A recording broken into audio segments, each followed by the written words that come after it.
Oh, it says All I right. see where it says recording. All right. Cool. All right. So we're gonna do this thing called a clapson. You know what that is? Nope. Okay. You about to have a blast. I'm excited about it. So we're gonna count on. We're gonna count to three, and then we're gonna clap. All Okay. right. Ready? Okay. Easy, Tiger. One, two, three. Perfect. Yeah? Yes. There's gonna be some latency between us, but like that's what the editing's for. It's gonna be magic. You won't even know it. All right. We're about to start. Got any questions? No, man, I'm ready. Let's go. Okay. First question. What's the name of the show? The name of the show is the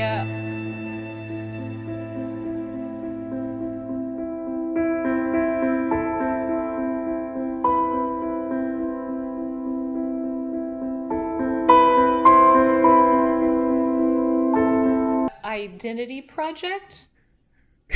Am I Hey, close? I'll give it to you. I'll give it to you. Close, I'll right? give I've got to be close. So I'm gonna close. add you to the shame. I'm gonna add you halfway to the shame and halfway to the good part. You made it halfway. It's the Okay. identity booth. Oh, the identity booth. That was so close. I was so close. Yeah, that's a half C. I got a half C. See, half credit, baby. That's it. That's what we do in school. That's right. You get a half credit. I'll take it.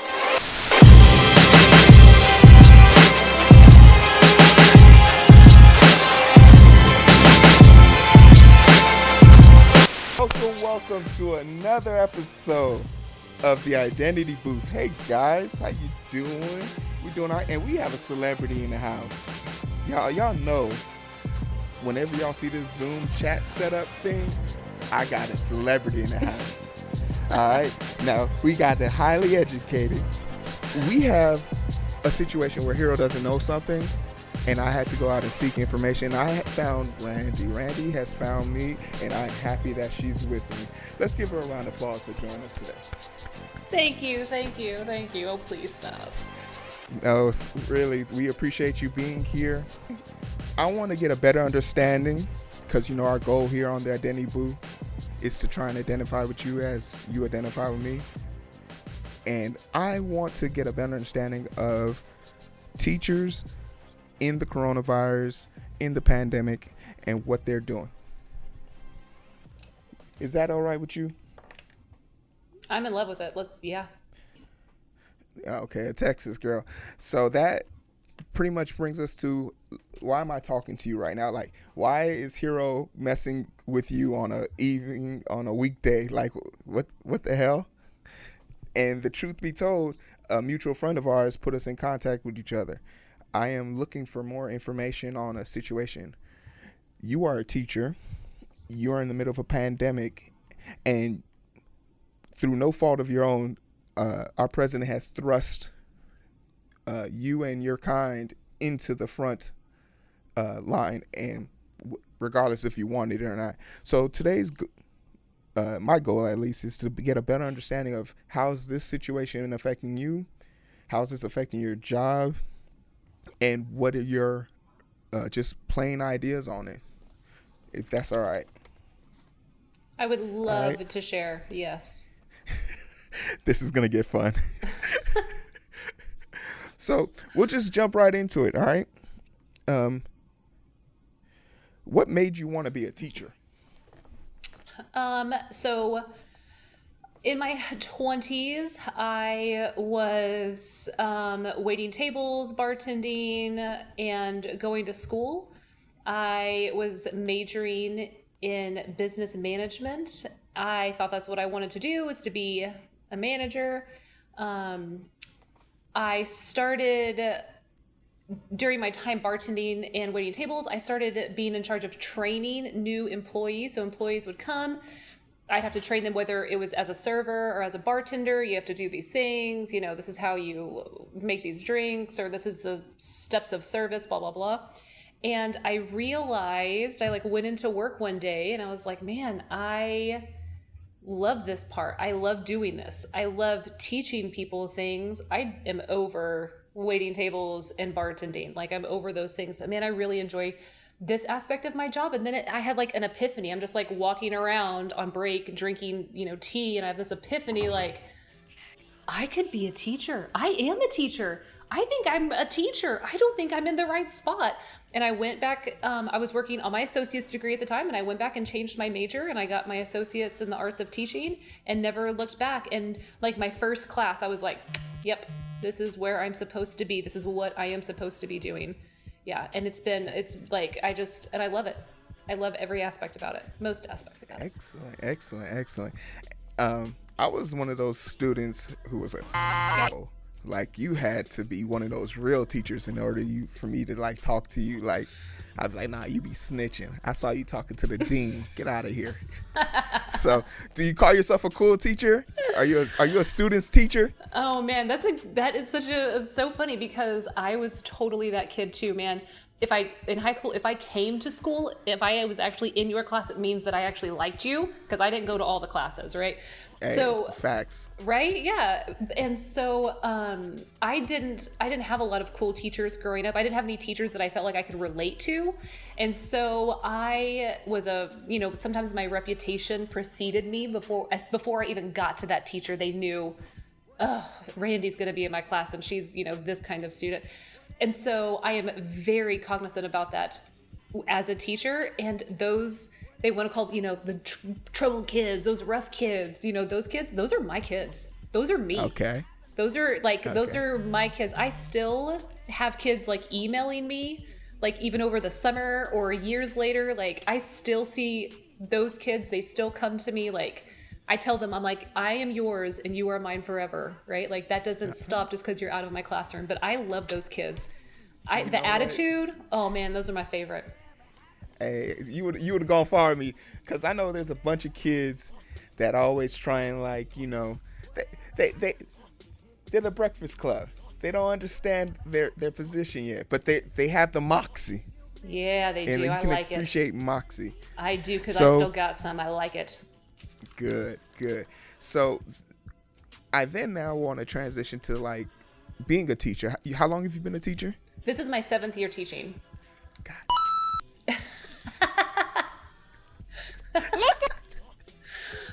It sounds weird to say that. I'm like, 7 years? Where has the time gone? How am I old enough to do anything for 7 years except like sleep and eat? I don't know if I've done anything for 7 years. I haven't had a partner for 7 years. God.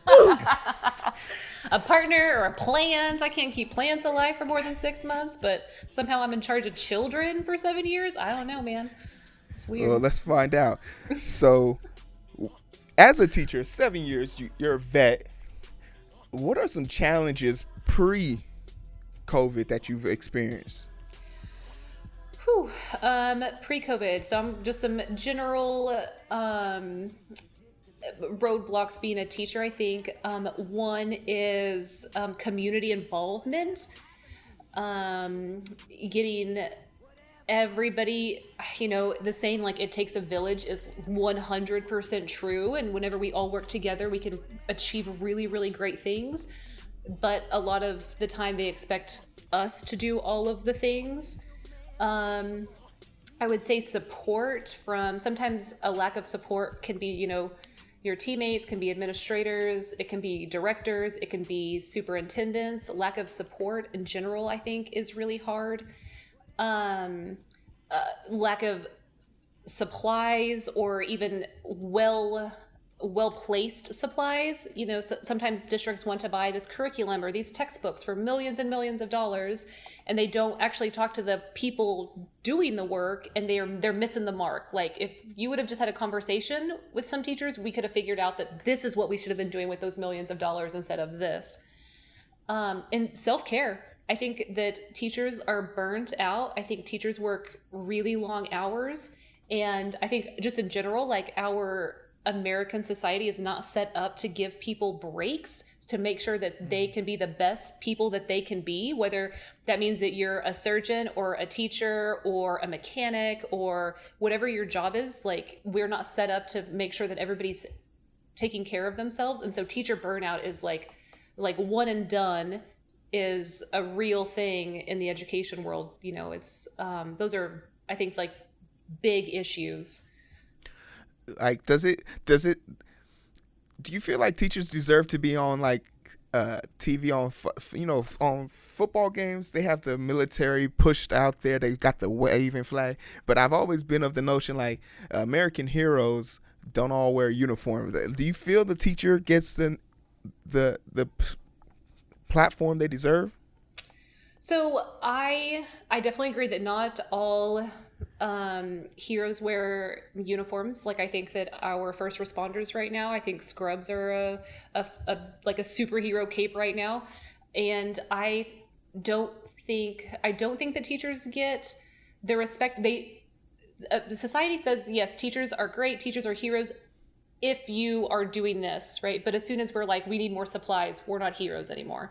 Mm-hmm. As soon as we say we deserve a livable wage, we're not heroes anymore. As soon as we say we don't want to, be human shields in case if there's an active shooter on the campus, we're no longer heroes. When we say we need to have safe schools, cleaning supplies and things, like, we're no longer heroes. So we're heroes in the sense that we're heroes when we do things quietly, like you want us to do them. But when we strike for better wages and more time off, we're no longer heroes. So it's, it's a we're heroes in the sense of we're quiet. As soon as we start to speak out for injustices, we're no longer heroes.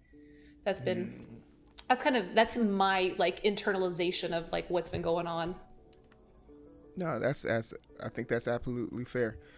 So now we're still in the past. Before COVID really blew up, so like pre-March, maybe the 1st of March, on a scale of 1 to 10, what was your concern level with COVID when you first heard about that? Like, where were you early March, and what were your thought process? So early March, it was, like I had heard about it. There were whisperings. They were talking about how they had closed schools overseas. So it was like a thing. It did not seem like it was in our backyard per se. And also, I don't know if maybe teachers maybe are like less scared of things like that, because we work with kids and they're like literally like gross petri dishes, right? So we have like these gross petri dishes, like 20 of them in our class. Like, kids are gross, let's just be honest. So germs maybe don't seem as, I don't know, intense because we're around it all day. But so at the beginning of March, I remember, we're hearing about it, we're reading about it, it's in the news. Our spring break is the second week in March, and we never came back from spring break. We just done after spring break. So until spring break, I was not aware, but pre-spring break, it was like maybe a 3.5, maybe a 3.5 or a 4. I was like, man, that's crazy that they're shutting down schools. Man, China's going crazy, like all of those things. But it wasn't here yet, I guess, for me until spring break. It's kind of whenever it kind of like really became serious, I guess. Going back and now having the situation after spring break where you're trying to like figure out like, hey, are we gonna get to end the year with our kids? When they said you could not go back, what were some of your immediate concerns? My immediate concerns, I think, were for my students' health and safety.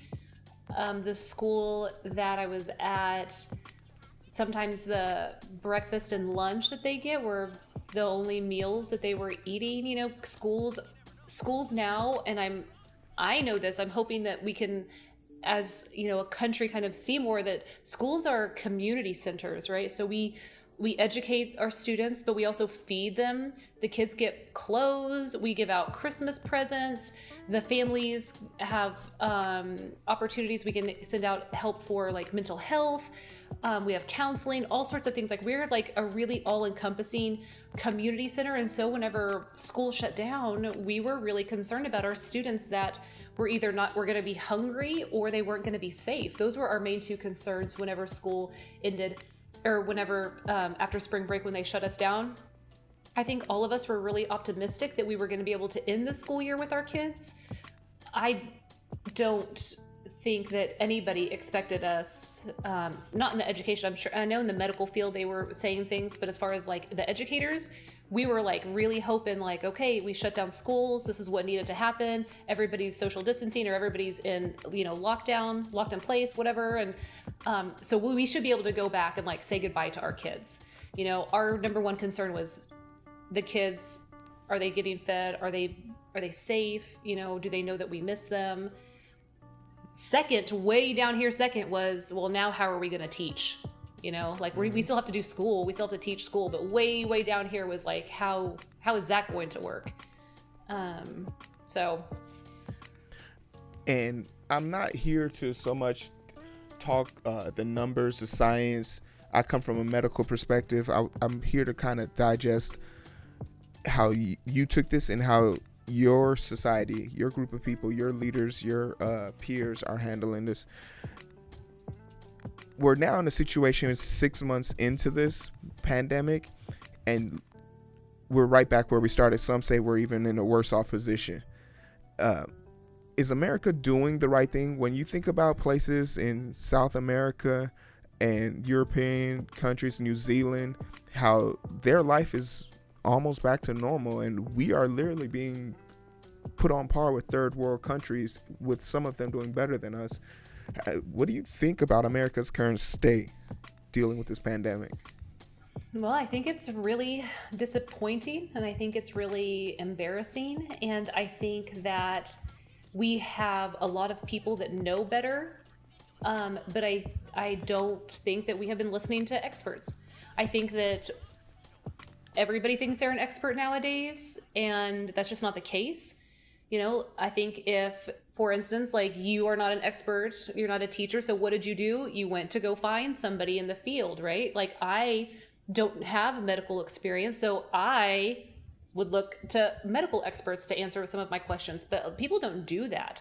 They're just like, oh, I am the expert because, I can Google things that only show me things that feed into my ideas. There's nothing that's going to make me question my thoughts and ideas, and I think it's really upsetting. I think it's really disappointing.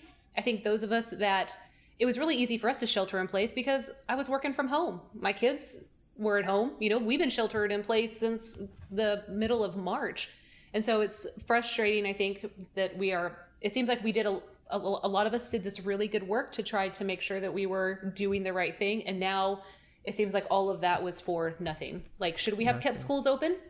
Like, because it doesn't seem like it helped.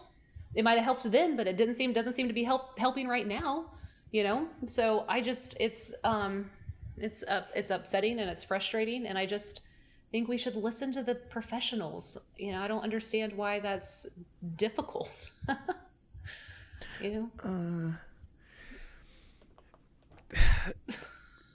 As a medical professional, let me tell you, I literally told somebody, hey bro, if you eat another Snickers bar, I'm gonna have to amputate your toe. And my mans was okay with that.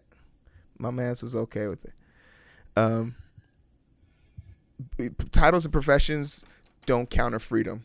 I often say Americans are too free, but we push for it. This ain't about me, y'all. This is about teachers right now. But I agree with you. People, I believe me, I'm all about you shouldn't have to mandate for people to wear a mask, right? You shouldn't have to. People should do it because it's going to help the situation. Just like there shouldn't be a law that tells you that you have to wear your seatbelt. You should do it because it could possibly save your life or somebody else's life, right? Those to me are the same thing. Free plug. I actually got a video about that. I have a video about talking about how people, this isn't the first time that safety has been debated. Seatbelts were a major form of resistance and combating. People literally were saying, I have the right to die in my car if I want to.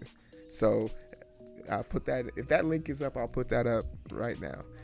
But so obviously now let's transition back to the kids. The kids are at home. They've been there for 6 months, and you brought up something that kind of made me think out loud. I just burped. We're concerned about the kids' health, mental health, their learning capacity, their ability to do things at home. This community, the crux of this community, is this ability to maintain these kids' genuine lifestyle of being young and being able to prosper in this life.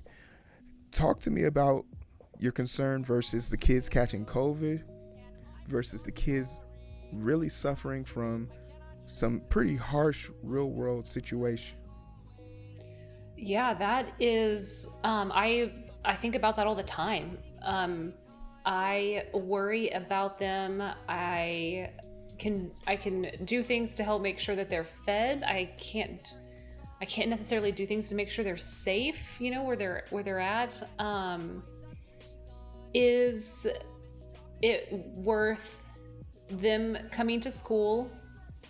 Is their physical safety worth the possibility of them getting sick? I don't know. I think that every day I feel like I change. Every day I'm like, some days I'm like, yeah, you know what? It's okay. Let them come to school. I will make sure that they're safe when they are with me. I will try to create an environment where they feel safe. From COVID, I will try to do everything that I can to make sure that they know that this adult, I love them. They can always come to me. But then other times I'm like, no, because then they get sick and then they're back home in this really unsafe place. And now they're also sick on top of that, so who's going to take care of them? I feel like every day I can flip flop back and forth. I just don't know that there's a right answer to that. I don't know that there really is the right thing to do, in those situations. Do you feel like the school, and when I say school, like your bosses, your administration, are equipped to take on these kids right now? Like back in the classrooms? No. No. Okay. No. Hearing what the CDC has said to keep people safe, the only way that we could do that is if we hire twice as many teachers as we have now, and put teachers and kids in places like libraries and other like community centers or outside. Like, there's no way, I've had classrooms with 25 kids in them, in classrooms that are so small. There's no way. We literally are like on top of each other. There is no way for us to socially distance and in a safe environment. It's just not possible for us to have 25 kids in a classroom, be 6 feet apart. It's just, and nobody touch anything, nobody share anything. It's just not, I don't think it's reasonable. And again, it's one of those things where sometimes people that are making the decisions are so far removed from the place that those decisions actually affect, they're unrealistic.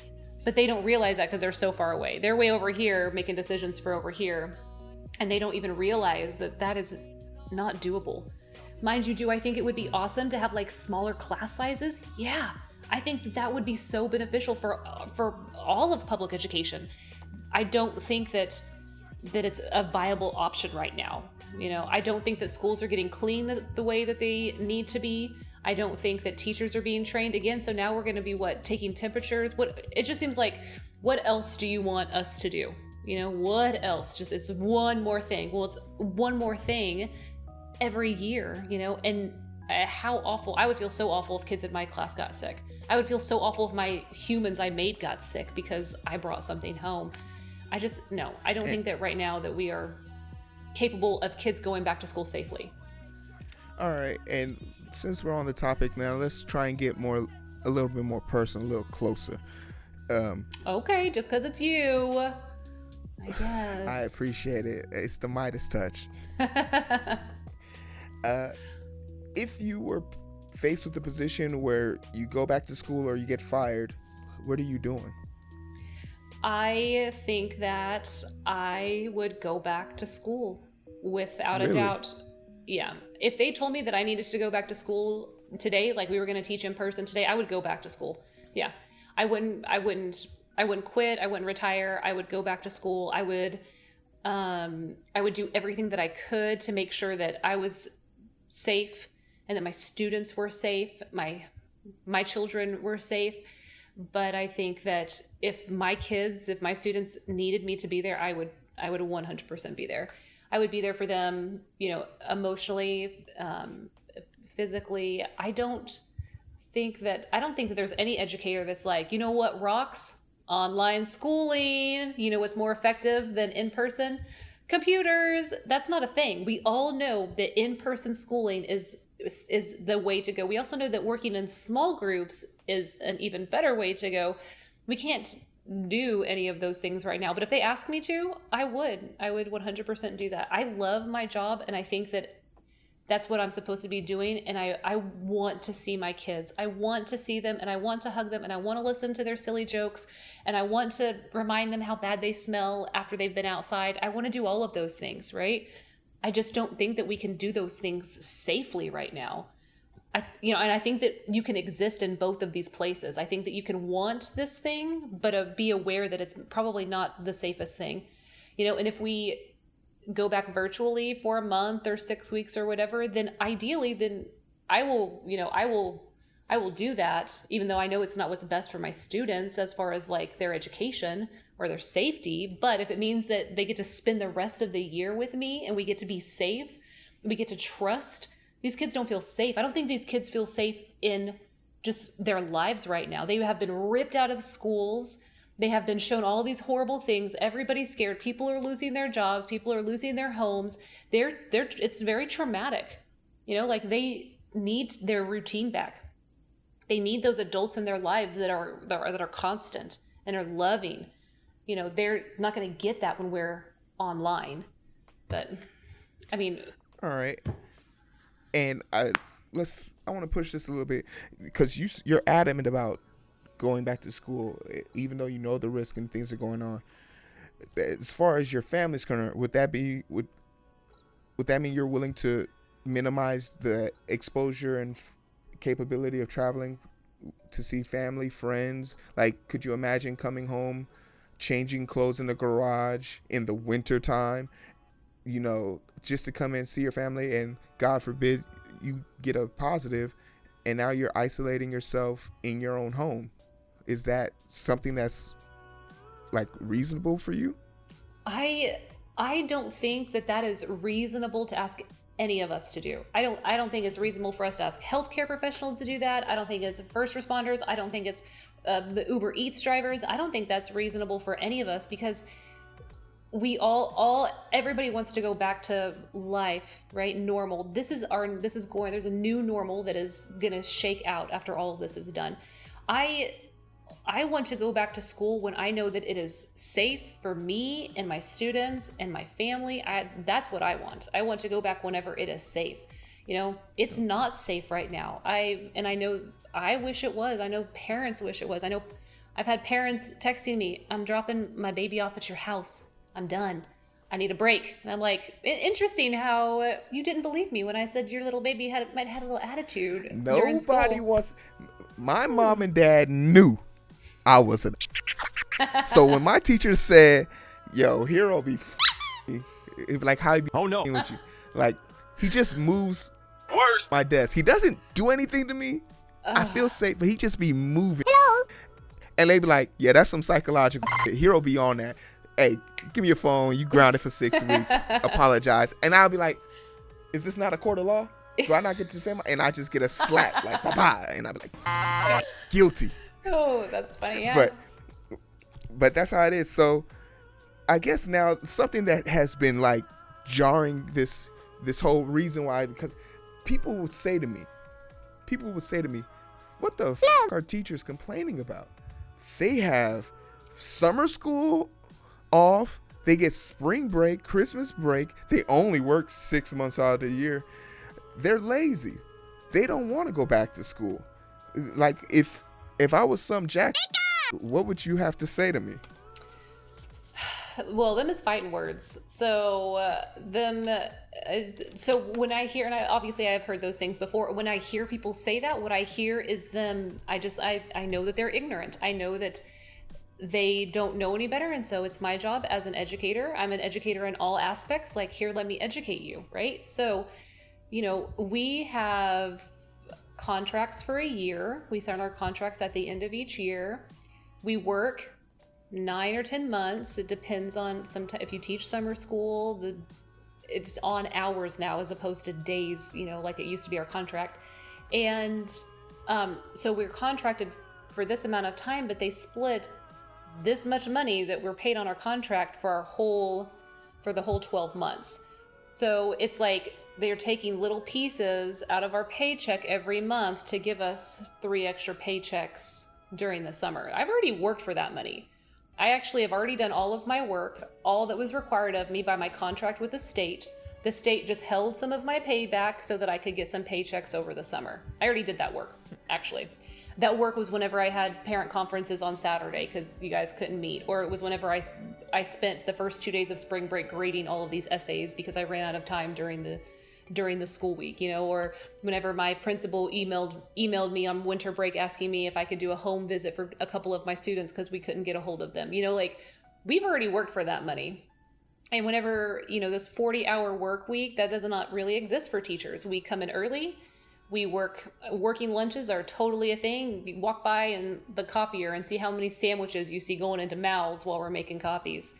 We stay late. We do tutoring after school. We email parents all the time. We're always in contact with parents and families. When people say that teachers have summers off, I would say, you know what? Let's just say, for instance, that I do have all of June, all of July. We go back in the second week of August. But let's say I have all of June and all of July off. Guess what? That's mental health time because I just taught anywhere from 25 to 75 kids how to do pre-algebra. And guess what? I'm tired. I am worn out and I have to refill my bucket because I'm the only one that can do that. And it's really hard for me to do that whenever I am in the classroom all day, every day, which I think is also an issue right now with our healthcare professionals. Like, their buckets are empty. Like, we need to be filling up people's buckets. They're empty.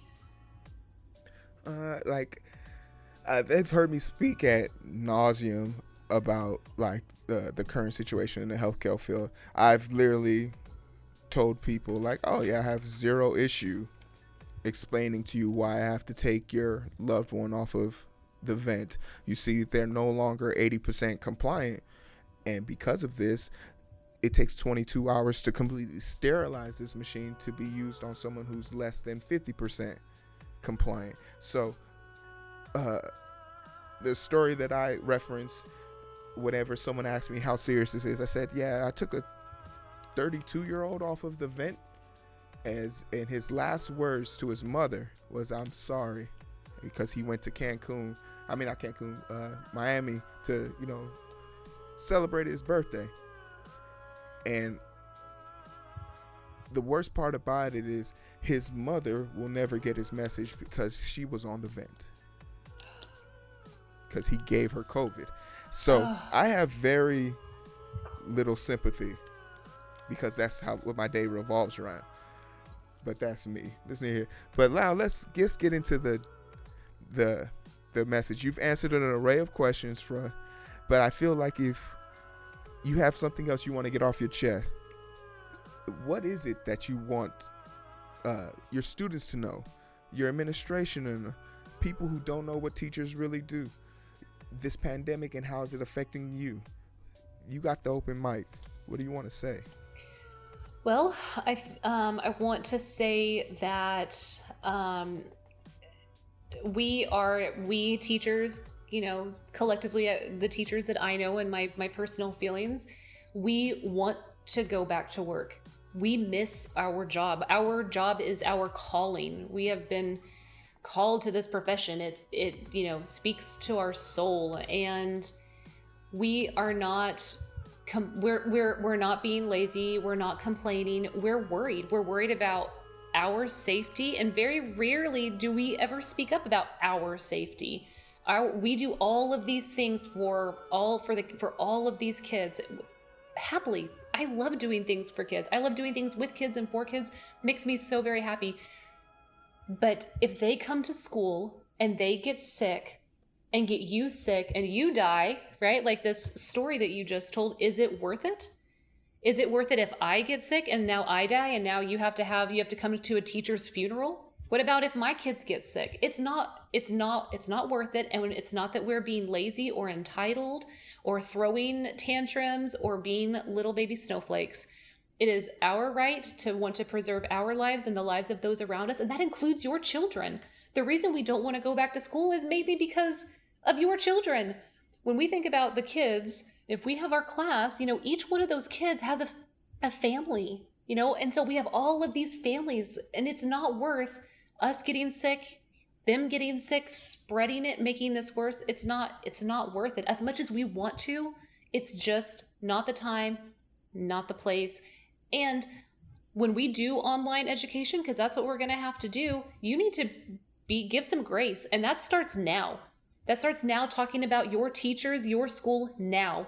Not bad-mouthing teachers, not bad-mouthing your districts, or at least that's pillow talk. That's not family dinner talk. You keep those concerns to yourself and you tell your children, I don't care if they are 5 or 15, how your teachers are working really hard already for you. Your teachers already care about your education and they're doing everything they can for you. This district is working really hard to find a solution to the problems. Like, you are allowed to be critical, that's fine. But don't make your kids critical. Don't have them come to class on the first day thinking it's already going to suck. The teacher doesn't care. The teacher's lazy and just wants to sit at home in their PJs and eat peanut butter while they're teaching. None of those things are true. So I would just say, give us some grace, because you're going to need some grace from us at one point in time. So let's just share it. It's all from a place of concern and love. None of it is from a place of hate or anger or malice. No, definitely. And Randi, Miss Wheeler. You can call me Randi. It's okay. Okay, Randi. When the kids come back to high school and the teacher, you thinking the teacher's like, the teacher had to be way older than me, but you find out the teacher's like 6 years older than you. You're like, yeah, you see him at a bar somewhere. Yeah. Hey, that messed me up. That messed me up. I walked into the bar. You're not old enough to drink. Don't you got class tomorrow? It makes sense now. I know why y'all roll in those TVs and we're like, oh, my mind is like, ooh, movie. No, you hungover. I know your secrets. Hey, I'm just Thirsty Thursday's a thing, okay? So it is. And I respect it, and I hope you get to enjoy it. But from the bottom of my heart, thank you for helping me understand your situation. Thank you for identifying with me as I constantly try and identify with you. It's been a pleasure having you here. The Identity Booth is a great place to be. I hope you guys enjoyed Randi telling us about her trials and tribulations, and more important, how much she cares about what she does and the kids that she's involved with. I don't think we get that message out enough. I think too many people are talking about going to school versus about the people involved in this school. So I thank you so much for having this candid conversation with me. I hope I wasn't too annoying. I hope I wasn't too brash. No. I hope I wasn't too much to handle. You can holler at me if you want to, but I'm not going to have that out there. I'm not going to put you in that spot. But this has been the Identity Booth. Like, comment, share, subscribe. Yes. You guys take care of yourself. Continue to be in love with one another. Continue to treat each other better than you treat your enemies. And just love each other. It's not that serious. Put on the mask. Ain't that right? Let's put it on, baby. Put it on.